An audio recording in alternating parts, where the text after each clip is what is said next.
digno de receber todo o nosso louvor, toda a nossa adoração, e saber que nós somos preciosos aos olhos desse Deus, saber que esse Deus nos ama uma profundidade tal que nós não podemos expressar.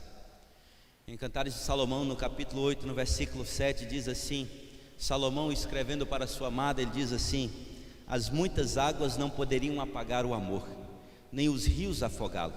Ainda que alguém desse todos os bens da sua casa pelo amor, seria de tudo desprezado. Nada pode apagar o amor de Deus, nada pode afogar esse amor. Por mais que venhamos a possuir dinheiro, qualquer outra coisa, o amor de Deus por nós é algo que mexe com cada um de nós. E nessa noite eu gostaria de pensar um pouco com os amados acerca exatamente do amor. Como poderíamos pensar acerca do amor? O amor que nós sabemos então se refere a alguns amores, e muitas vezes quando a gente pensa em amor, nós costumamos pensar acerca dos sentimentos. E muitas vezes o diabo ele tem tentado esvaziar o significado das palavras.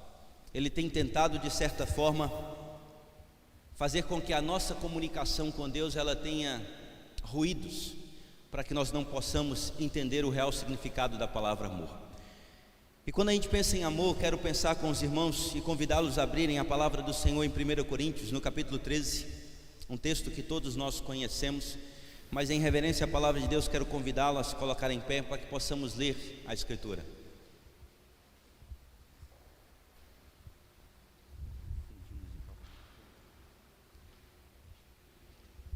Primeira Coríntios capítulo 13, a carta do apóstolo Paulo à igreja de Coríntios.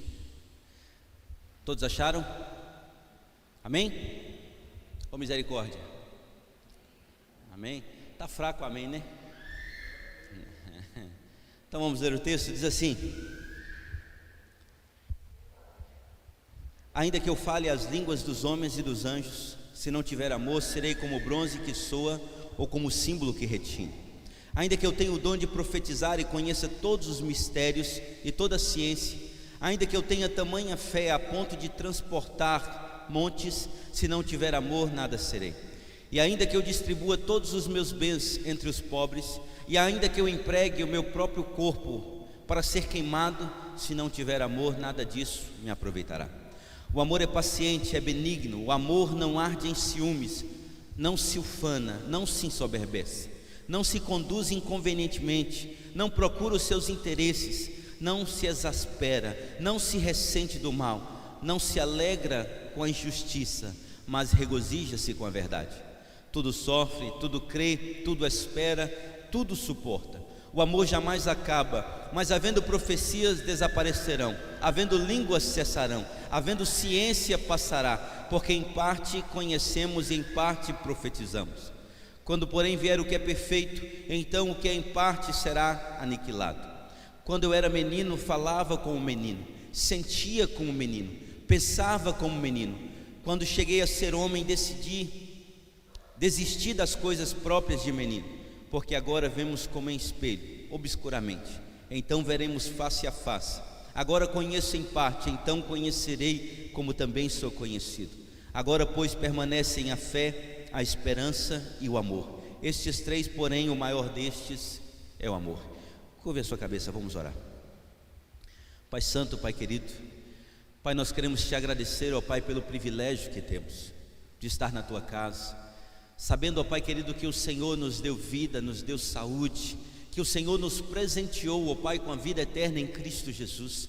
Nós queremos te agradecer, ó Pai, por esse culto de adoração prestado ao Senhor. Nós sabemos, ó Pai querido, que a Ti toda honra, toda glória, todo louvor, toda adoração, toda exaltação seja dada a Ti.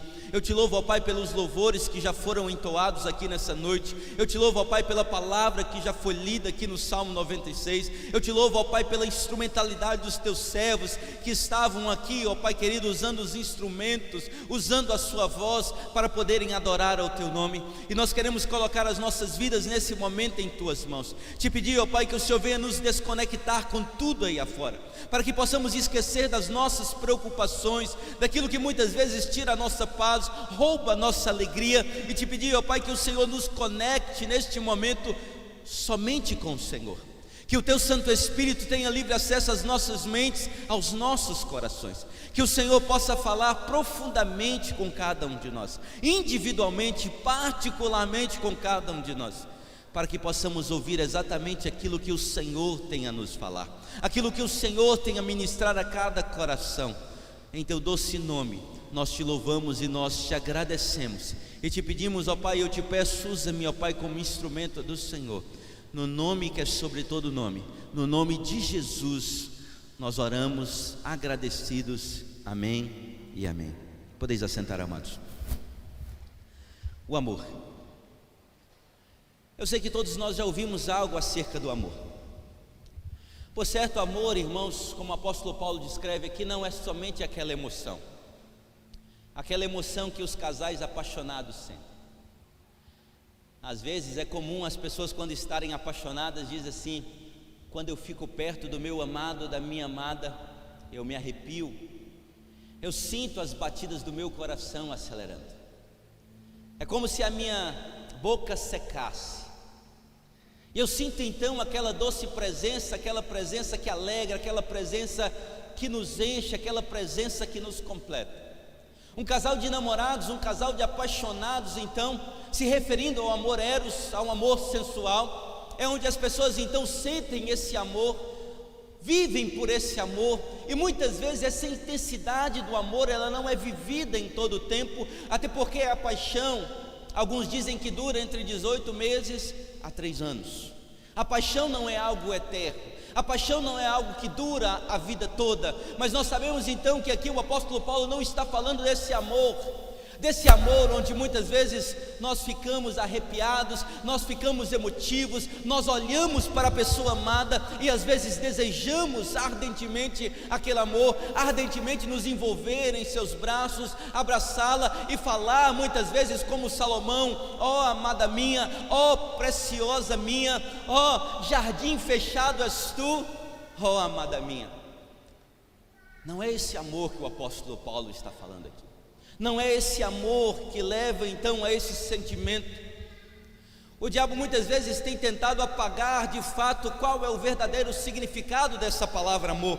O que é então que o apóstolo Paulo descreve aqui acerca desse amor? Alguns podem não entender, porque ele coloca então essa carta, esse escrito de 1 Coríntios no capítulo 13, entre um texto que fala sobre os dons espirituais no capítulo 12 e um texto que fala sobre os dons espirituais no capítulo 14. Alguns acham então que talvez o apóstolo Paulo pode ter errado, ou pode ter dado um cochilo na sua escrita e ter colocado então essa epístola, esse texto que fala acerca desse amor supremo, desse amor que nos move, desse amor que transcende, desse amor que nos eleva a uma condição imaginável, inigualável na presença de Deus. O que poderia então o apóstolo Paulo estar pensando ao descrever acerca desse amor? Esse amor então que nós não conseguimos medir de qualquer forma, examinarmos de qualquer forma. Por certo, o amor é o dom supremo. O amor é aquilo que pode haver de mais especial na face da terra. O amor é aquilo então, a razão de estarmos aqui nessa noite. O amor então é a razão que fez com que o homem fosse para o madeiro por mim e por você, fosse ser considerado maldito por mim e por você, deu a sua própria vida, foi para o Getsemane, foi então para o Gólgota, foi então e suou gotas de sangue por mim e por você. E às vezes os teólogos querem esvaziar o sentido do amor. Os filósofos querem confundir esse amor, comparando então ao amor platônico, ao amor romântico, ao amor então onde muitas pessoas descrevem como um amor intelectual. Mas aqui nós estamos falando de um amor sacrificial, de um amor que ama até mesmo os indignos, aqueles que são imerecidos de amor. Ele então abraça e os ama, e aqui ele começa a descrever, ao passo que diz no verso 1, ao passo, e eu passo a mostrar-vos ainda um caminho sobremodo excelente. E aqui ele começa a discorrer. E o texto diz assim: ainda que eu fale a língua dos homens e dos anjos, se não tiver amor, serei como bronze que soa ou como símbolo que retine. Ele está dizendo: ei, ainda que você fale em outras línguas. Observe então que ele está falando no capítulo 12 acerca dos dons espirituais, e aqui ele está dando uma ênfase ao dom supremo, ao dom maior, e ele faz questão de descrever, e começa a descrever como no final de cada versículo, aqui ele começa a falar: serei como bronze que soa, como símbolo que retine. No verso 2, ainda que eu tenha o dom de profetizar e conheça todos os mistérios e toda a ciência, ainda que eu tenha tamanha fé a ponto de transportar montes, se não tiver amor, nada serei. E ainda que eu distribua todos os meus bens entre os pobres, e ainda que entregue o meu próprio corpo para ser queimado, se não tiver amor, nada disso me aproveitará. Ele está dizendo: ei, sem amor, nós ofendemos a Deus. A primeira coisa que ele diz: se não há amor, há ofensa a Deus. Todos nós já ouvimos aquele ditado popular onde alguém diz: quem não sabe orar, xinga a Deus. E por certo, quando se fala em dons espirituais, aqueles que não usam os dons espirituais com sabedoria também ofendem a Deus, porque exatamente esse é o contexto da igreja de Corinto. Era uma igreja que tinha todos os dons, era uma igreja que era rica de dons, era uma igreja então que aflorava todos os dons em sua igreja, mas ainda assim nessa igreja havia rachas, havia discussões, havia contendas, havia dolo, havia negligência, havia pecado, havia imoralidade, havia então filho ficando com mãe, havia pai ficando com filho, havia então toda espécie de gêneros onde atrapalhava o crescimento dessa igreja. Porque não, o segredo não são esses dons, porque ele começa falando: ei, sem amor nós ofendemos uns aos outros. Não adianta você falar em línguas, mas não amar o seu irmão. Não adianta se você fala em outras línguas, mas essas línguas não são claras, não são explícitas, não são entendidas. Aqui ele estava falando: ei, existe um dom supremo, um dom maior. Quando ele fala em falar em línguas lá no capítulo 14, ele faz questão de tratar o texto e dizer: não proibais o falar em línguas, porque existem os dons, mas desejai ardentemente o dom supremo.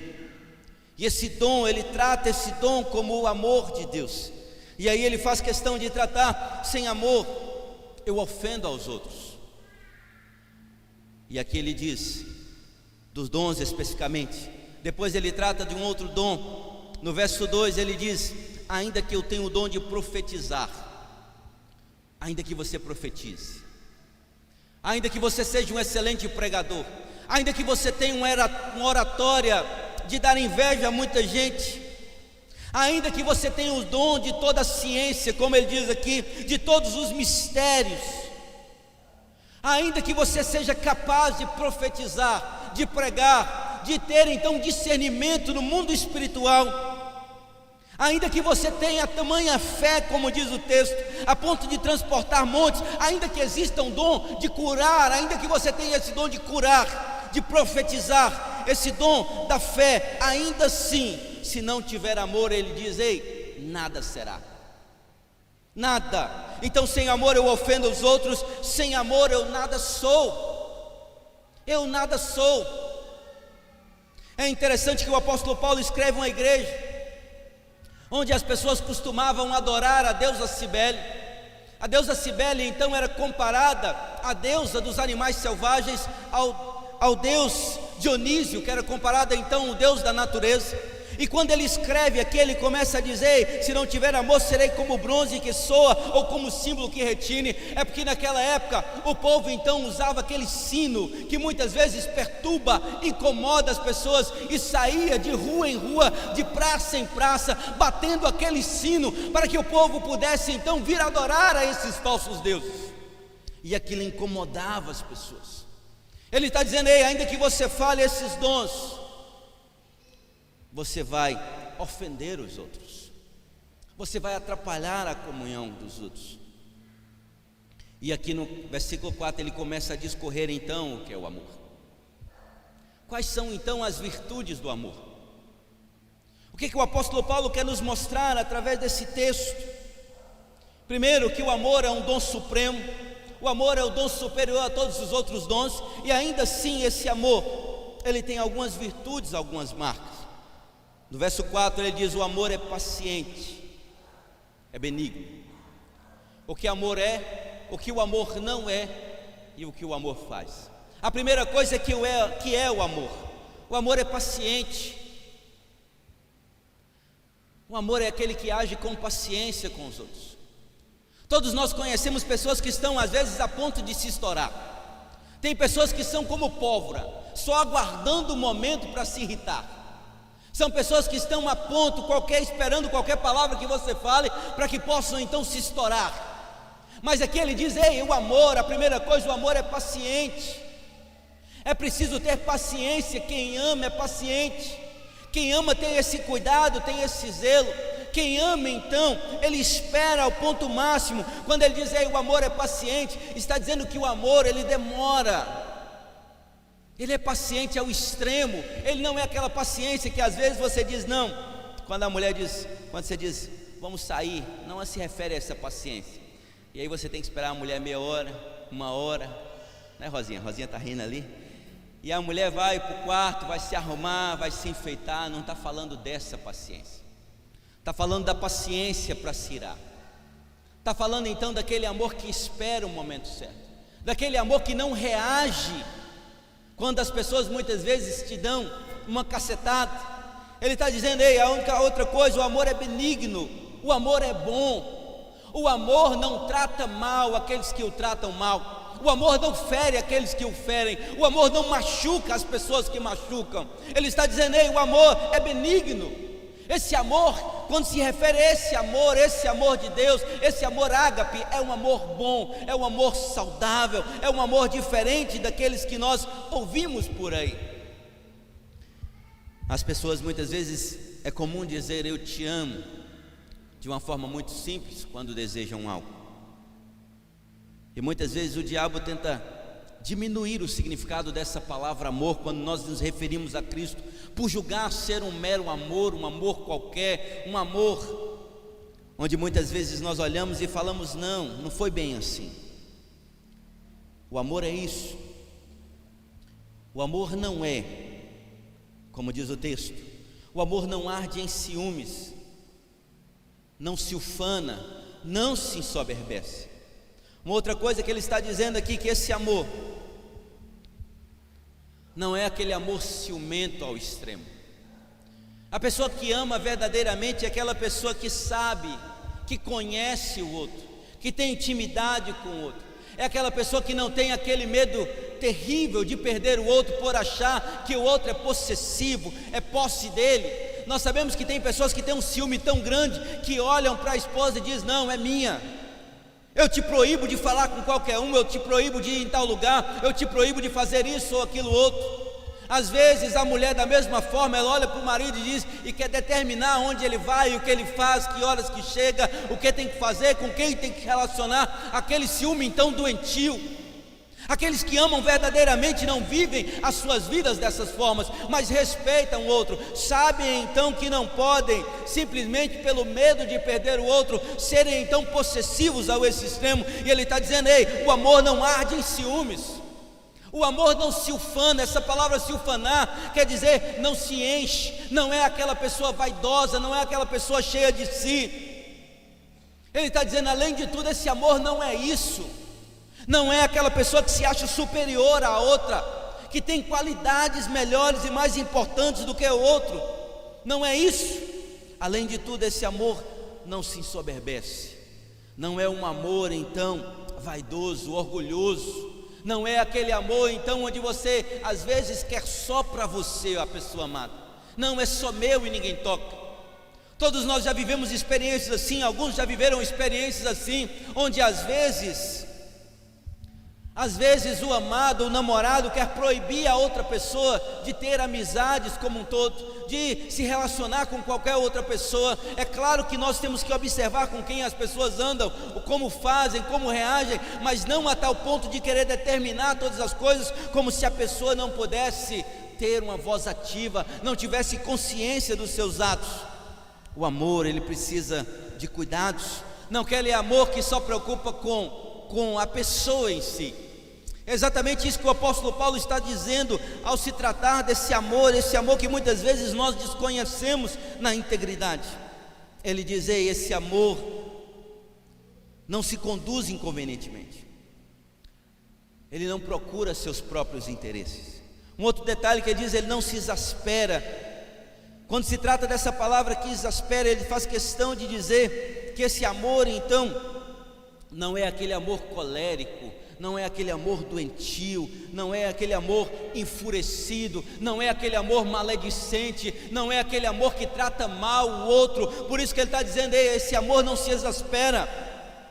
E depois ele diz: esse amor não se ressente do mal. Esse amor então não é um amor como muitas pessoas tratam um amor, como se esse amor então fosse um amor que qualquer coisa, a mesma intensidade que às vezes as pessoas amam, elas odeiam o outro. Ele está dizendo: ei, esse amor não é isso. Esse amor é o que falamos agora, esse amor também não é dessa forma. E aí ele faz questão de descrever no verso 7: tudo sofre, tudo crê, tudo espera e tudo suporta.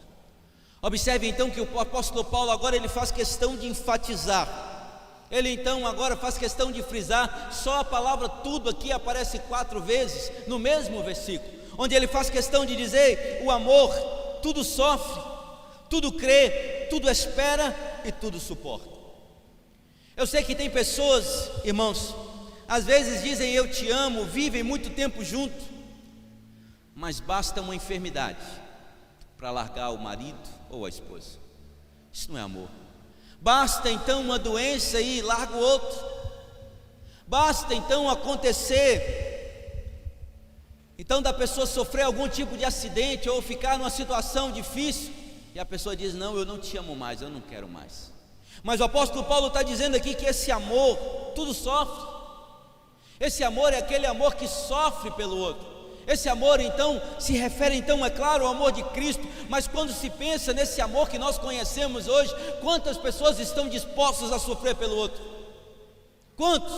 Às vezes as pessoas só querem o melhor da vida do outro. Quando tudo vai bem, quando há saúde, quando há juventude, então vai tudo bem.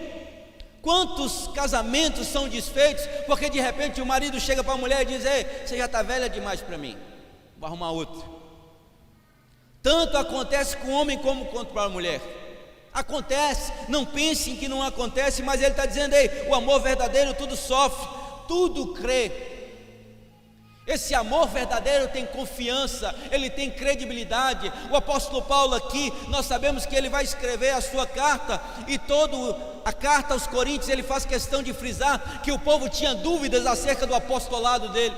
Mas ele está dizendo: ei, aqueles que me amam de verdade em Cristo, creem em mim e sabem que de fato quem eu sou servo do Altíssimo, eu sou filho de Deus, eu sou enviado de Deus, eu sou embaixador de Cristo para pregar as boas novas da salvação. Esse então é um amor onde ele diz: ei, tudo crê, e depois ele diz: ei, além de tudo, esse amor tudo espera.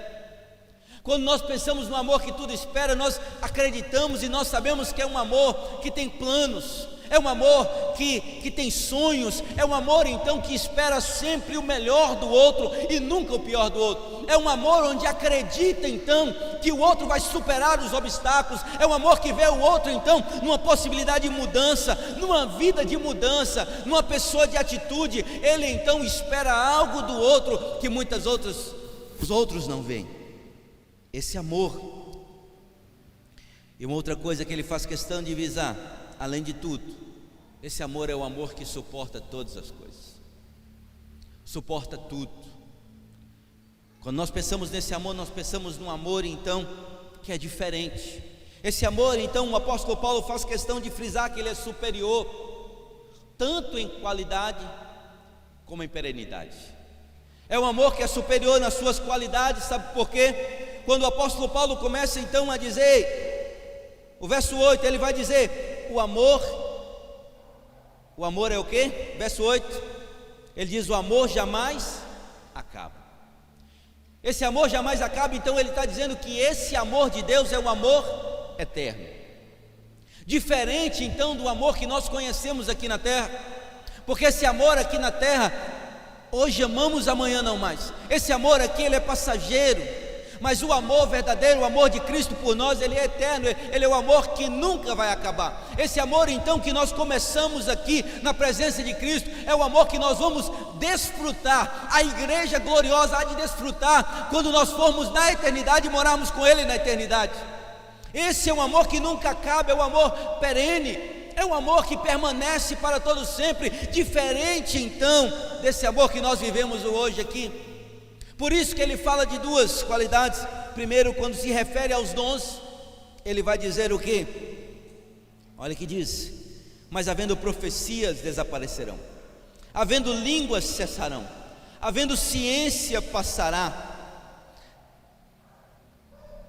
Observe então que ele vai dizer que esses dons, se referindo aos dons espirituais, é para a igreja militante, é para enquanto estamos aqui na terra, é para que o Evangelho de Deus possa ser pregado, possa ser propagado, é para que as pessoas possam vir e crer em Jesus. Quando ele se refere então a esses dons, ele está dizendo: ei, os dons passarão, tudo há de passar, porque isso é para esse momento que nós estamos vivendo aqui.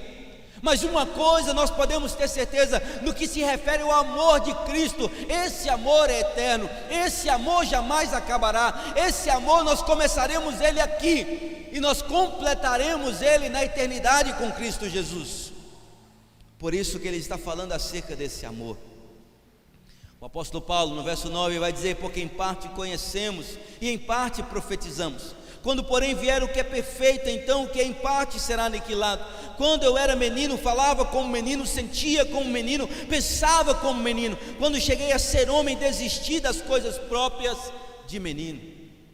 O amor verdadeiro é um amor maduro, é um amor que não é como amor, não é como as coisas de criança. As coisas de criança que ele estava dizendo: ei, eu deixo para trás as meninices, eu deixo para trás as coisas de criança, eu deixo para trás as brincadeiras, eu deixo para trás a ausência de conhecimento. Mas agora que sou homem, eu estou experimentado nas coisas espirituais, eu tenho experimentado as coisas de Deus, e agora então eu deixo as coisas de criança e eu me apego às coisas espirituais. Eu deixo então para trás algumas coisas e prossigo então nessa intensidade desse amor, nessa maturidade que é o amor de Deus, nesse amor então que não é como nós vemos, porque ele faz questão de dizer que em parte profetizamos, em parte conhecemos, mas quando vier o que é perfeito, se referindo ao amor de Deus, se referindo ao amor do Pai, se referindo ao nosso encontro com Ele, nós então experimentaremos o que de fato é verdadeiro, o que de fato é sublime. Porque ele faz questão de dizer que em parte, em outras vezes, nós nos contemplamos como um espelho. Na época do apóstolo Paulo, alguns dizem que o espelho aqui, você via a pessoa meio que não muito bem. Você enxergava a pessoa, é como se você estivesse vendo de uma outra forma, porque os espelhos não tinham a qualidade que tem hoje. Era como se tivesse ofuscado, meio que apagado, não conseguia ver a perfeição do rosto da pessoa. É por isso que ele fala: hoje nós vemos como espelho, porque agora vemos como em espelho, obscuramente, então veremos face a face. Agora conhecemos em parte, então conhecerei como também sou conhecido. E agora, porém, permanecem a fé, a esperança e o amor. Estes três, porém, o maior destes é o amor. Nós não podemos ter dúvidas em relação aos dons, mas especificamente ao dom do amor. Nós não podemos ter dúvidas em relação ao sentimento de Cristo por mim e por você, o porquê que Ele foi para o madeiro por mim e por você, o porquê que Ele me amou de tal forma, como diz na palavra do Senhor, que hoje nós estamos aqui na igreja do Senhor, pertencendo então à noiva de Cristo, à noiva do Cordeiro, que Ele mesmo prometeu que viria buscar a sua noiva. E quando nós aprendemos acerca desse amor de Cristo, nós possamos entender que esse amor de Deus por nós é algo que transcende o entendimento humano, porque Deus nos ama incondicionalmente. Deus nos ama mesmo que nós não merecíamos ser amados, mesmo que somos indignos desse amor. Deus nos ama. Mesmo que somos pecadores, Deus nos ama. Deus continua nos amando. Às vezes, quando as pessoas que estão à sua volta te abandonam, largam você caído na sarjeta, ou largam você no leito do hospital, ou largam você depois de ter sofrido um acidente, ou as pessoas te abandonam, ainda aqueles que estão próximos de você, Deus não te abandona. Ainda que a sua família te abandone, ainda que todos se esqueçam de você, Deus continua do seu lado o tempo todo. É por isso que o amor, como o apóstolo Paulo escreve aqui, esse amor é o dom supremo de Deus. E foi por esse amor que Ele morreu por mim e por você. Amém? Eu espero que todos vocês tenham essa certeza dentro do coração de vocês, que o amor de Deus é o dom supremo. O amor de Deus é o dom maior. E nós devemos viver essa intensidade desse amor. A igreja precisa experimentar cada vez mais desse amor de Deus. E é por isso que nós estamos aqui, para podermos declarar que ninguém te ama como Jesus. Ninguém te ama ao ponto de entregar a sua vida por você, a não ser Jesus. E é por isso que nós precisamos amá-lo com toda a nossa alma, com todo o nosso coração e com todo o nosso entendimento. Amém? Que Deus abençoe a vida dos irmãos.